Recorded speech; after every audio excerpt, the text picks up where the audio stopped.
ढोंगी बहू। प्रीति एक पढ़ी लिखी लड़की है जिसकी एक अच्छे घर में शादी हुई है। प्रीति का पति राहुल एक मल्टीनेशनल कंपनी का मैनेजर है जो आधे महीने विदेश में ही रहता और छोड़ जाता है अपने मम्मी पापा को प्रीति के भरोसे, जिसे इस देश को सुधारने की चुल ने परेशान कर रखा है।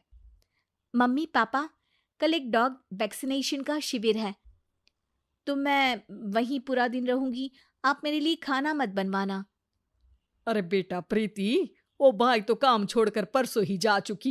एक नई बाई देखनी पड़ेगी। माँ, आप तो जानती ही हो ना कि मैं कितना बिजी रहती हूँ। अगर कल मैं नहीं गई तो कुत्ते एडॉप्ट ही नहीं हो पाएंगे। देखिए, हम इंसान तो बोलकर अपनी तकलीफों को बता सकते हैं, लेकिन वो बेचारे, उन्हें हमारी ज्यादा जरूरत है मम्मी। अरे बोल के भी हम क्या हासिल कर पा रहे हैं। अब ठीक है बेटा, तू जा, मैं खाना बना लूंगी। ऐसा पहली बार नहीं हो रहा था। देश भर में जितने एनजीओज हैं, चाहे वो स्टूडेंट्स के अधिकार के लिए हो या गरीबों में खाना बांटने का काम हो, प्रीति सबसे जुड़ी हुई थी। रोज कहीं बाहर ही रहती थी, एक शिविर में नहीं तो दूसरे में, और छोड़ जाती थी अपने सास ससुर को उनके खुद के भरोसे। और जब कोई उसे कहे, अरे प्रीति, कभी तेरी सास का हाथ भी बटा दिया कर, तो उसका एक ही जवाब रहता था, देखो, हम लोगों को तो सब कुछ घर बैठे मिल जाता है। अगर आज मैं इस शिविर में नहीं गई तो पता नहीं कितने लोग सड़क पर आ जाएंगे। प्रीति को समझाना संभव ही नहीं था और ये बात उसके सास ससुर भी मान चुके थे। इसलिए सुबह सुबह सास ही किचन में खाना बनाने जाती है और देखती है कि घर में सब्जियां खत्म है। अरे प्रीति बेटा, सुन तो जरा। क्या हुआ मम्मी? मुझे बहुत लेट हो रहा है और आप तो जानते हो ना कि अगर मैं इस शिविर में नहीं गई तो। हाँ हाँ, कुत्ते एडॉप्ट ही नहीं हो पाएंगे, सब जानती हूँ। अरे पर घर में सब्जियां खत्म हो गई है। अरे जब तू वापस लौटे ना तब लेकर आना, ठीक है बेटा? ठीक है मम्मी, चलिए मैं चलती हूँ। और हर बार की तरह प्रीति अपनी पार्टीज और आफ्टर पार्टीज में इतनी बिजी रह गई कि सामान लाना ही भूल गई।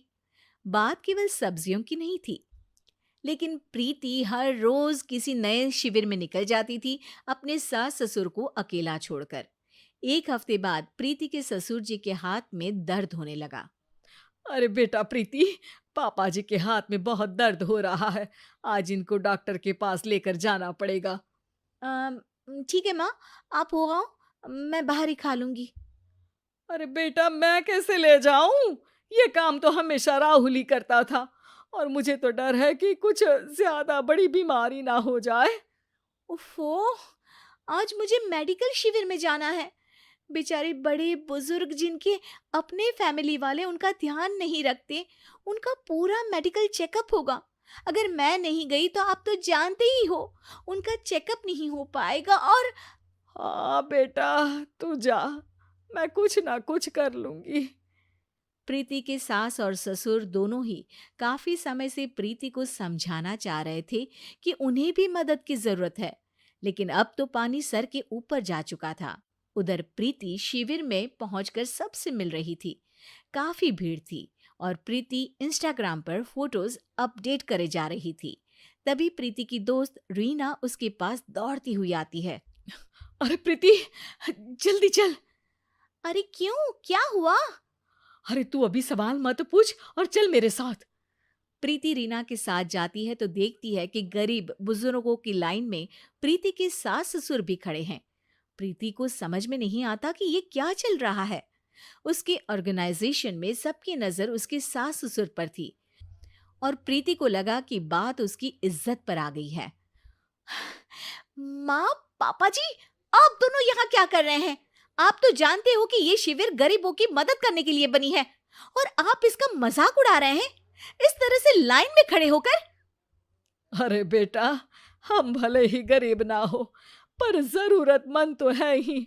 हमारा भी कोई ध्यान रखने वाला नहीं है। मेरे पति के हाथ में दर्द है, मैंने सुना कि ज़रूरतमंद बुजुर्गों का यहाँ फ्री में इलाज हो रहा है, इसीलिए चले आए। अ, नहीं, मतलब मैं तो। प्रीति को समझ में आ गया था कि समाज को संभालने से पहले उसे अपना घर संभालना चाहिए, और वो सर झुकाकर अपने सास ससुर से माफी मांगती है।